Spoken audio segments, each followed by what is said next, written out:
I've just thought of a really good way to explain why this planet is as bad as it is. With cancer, if you catch it too late, the chances that you'll cure it or heal it or fix it, it's less. If cancer comes, you have to catch it early.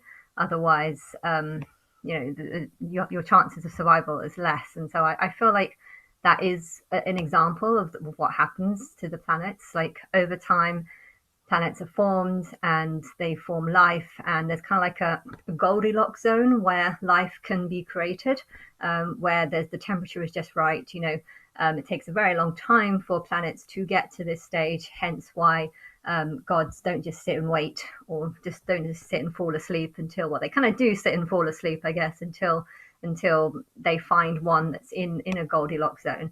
And when they find one that's starting to produce life, that's when you have to sort of catch it early and try and use the same timeline that the Matrix created to create the souls.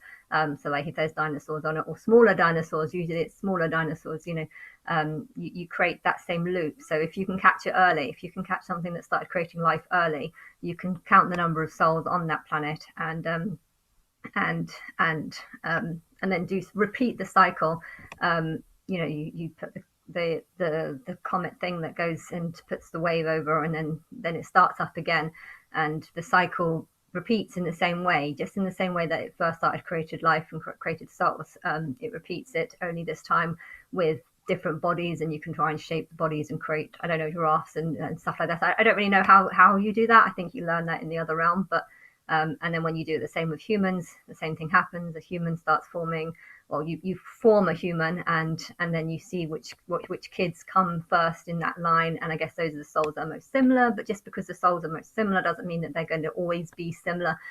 Some people change and develop a lot faster than others. It just depends on their own determination, their own will, and I don't know, different things. And sometimes if you feel like you're an underdog, or less than everyone else, sometimes that actually motivates you to try harder. Whereas people who think they're already at the top sometimes can get lazy and stop being at the top in like another few thousand years. So I'm not saying that people at the bottom don't. Well, the people at the bottom probably don't have much, because there's going to be such a competition, basically.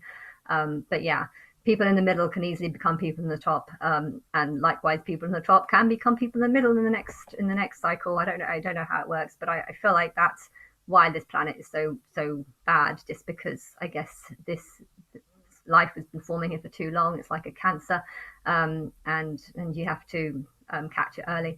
And if you don't catch it earlier, well, it's going to be more of a challenge. And I guess maybe the reason why planets like this did manage to get lost or something could be that there's not enough souls doing this or searching for the life souls or whatever. And so maybe this is a good example of more evidence that there does need to be more souls in wherever this next area that you go is. But first, live out the timeline and get to Lily. And I don't know what will happen.